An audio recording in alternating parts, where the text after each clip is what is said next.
Hello friends, welcome to my channel.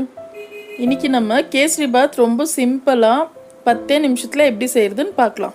Pineapple சேர்த்து நல்லா அருமையாக எப்படி செய்கிறதுன்னு பார்க்கலாம் வாங்க. ஃபஸ்ட்டு பேனில் 1/2 கப்பு நெய் சேர்த்துக்கலாம். கொஞ்சம் நெய் ஜாஸ்தியாக சேர்த்துக்கோங்க, அப்போ தான் கேசரி பாத் நல்லாயிருக்கும். இப்போ முந்திரி திராட்சை நம்ம வறுத்து அதை தனியாக எடுத்து வச்சுக்கலாம். பாருங்கள், இப்படி எடுத்து வச்சுக்கலாம். இப்போது அந்த நெய்யில் ரவை போட்டு நல்லா வறுத்துக்கலாம். நல்லா மெலிஸ் ரவை கேட்டு வாங்கிக்கோங்க, கேசரி பாத் நல்லாயிருக்கும். இது நல்லா மீடியம் ஃப்ளேமில் வச்சு நம்ம மிக்ஸ் பண்ணி விடலாம்.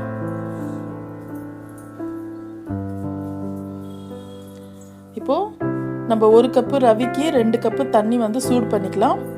அதில் கொஞ்சோண்டு நான் ஃபுட் கலர் சேர்த்துருக்குறேன்.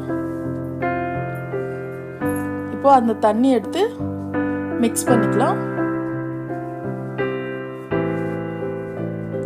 இதை நல்லா கிண்டி விடுங்க, கட்டி ஆகாம பார்த்துக்கோங்க. மீடியம் ஃப்ளேம்லேயே இருக்கட்டும். நல்லா மிக்ஸ் பண்ணி விடுங்க. இப்போ பாருங்க, நம்மளுக்கு சட்டுன்னு அது கெட்டி ஆயிடுச்சு, தண்ணியெல்லாம் இழுத்துடுச்சு.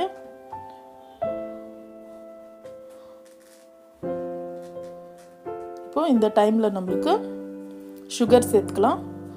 நான் நல்லா 1 கப்பு சுகர் சேர்த்துருக்குறேன். நான் இனிப்பு கொஞ்சம் கம்மியாக தான் சேர்த்துருக்குறேன். உங்களுக்கு அதிகமாக வேணும்னா இன்னொரு 1/2 கப்பு சேர்த்துக்கலாம் கூட. இது நல்லா மிக்ஸ் பண்ணி விடுங்க. இப்போ நம்மளுக்கு சர்க்கரையில் இருக்கிற தண்ணியெல்லாம் விடும். இப்போ பாருங்கள், நம்மளுக்கு மறுபடியும் நல்லா கொஞ்சம் தண்ணியெல்லாம் விட்ட மாதிரி ஆச்சு. இப்போ அது நம்மளுக்கு கெட்டி ஆகிற வரைக்கும் நம்ம அதை கலரி எடுத்துக்கணும். அதுதான் சரியான பதம். இப்போ ஒரு 4 ஏலக்காய் வந்து நான் பொடி பண்ணி வச்சுருக்கிறேன், அதை சேர்த்துக்கலாம். பாருங்கள், அந்த கட்டி வராமல் நல்லா அதை கிண்டி வச்சுக்கலாம். பைனாப்பிள் வந்து நான் பொடியாக கட் பண்ணி வச்சுருக்கிறேன். நான் வந்து நெய்யில் வறுத்து போட மாட்டேன், ஏன்னா அது பைனாப்பிளோட ஃப்ளேவர் போயிடும். அதனால் இப்படி சேர்க்கறதுனால நம்மளுக்கு பைனாப்பிள் ஃப்ளேவர் நல்லா மணமாக கிடைக்கும். அதனால் இப்படி சேர்ந்து பாருங்கள், நல்லாயிருக்கும். இப்போ நம்ம ட்ரை ஃப்ரூட்ஸும் சேர்த்துக்கலாம். நான் வந்து ட்ரை ஃப்ரூட்ஸு கம்மியாக போட்டிருக்கிறேன், ஏன்னா பைனாப்பிள் இருக்கிறதுனால. உங்களுக்கு அதிகம் வேணும்னா நீங்கள் சேர்த்துக்கலாம். இப்போ பாருங்கள், நம்மளுக்கு நல்லா அருமையாக வந்துடுச்சு. பாருங்கள், நம்ம கேசரி பாத் ரெடி ஆயிடுச்சு. நான் 1/2 கப்பு நெய் விட்டுருக்குறேன். உங்களுக்கு இன்னும் நெய் வேணும், கூட கொஞ்சம் எண்ணெய் வேணும்னா கூட நம்ம சமையல் எண்ணெய் சேர்த்துக்கலாம்.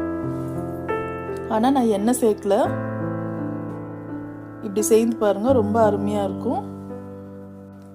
இப்போ நம்ம கேசரி பாத் ரெடி ஆயிடுச்சு. பாருங்கள், என்ன அருமையாக ரெடியாக இருக்குது. கண்டிப்பாக இது செய்து கொடுங்க, பசங்களும் விரும்பி சாப்பிடுவாங்க. டேஸ்ட்டும் ரொம்ப டிஃப்ரெண்ட்டாக நல்லாயிருக்கும். அவ்வளோதான் ஃப்ரெண்ட்ஸ். இந்த வீடியோ உங்களுக்கு பிடிச்சிருந்தா லைக் பண்ணுங்கள், ஷேர் பண்ணுங்கள், மறக்காமல் சப்ஸ்கிரைப் பண்ணுங்கள். தேங்க்யூ.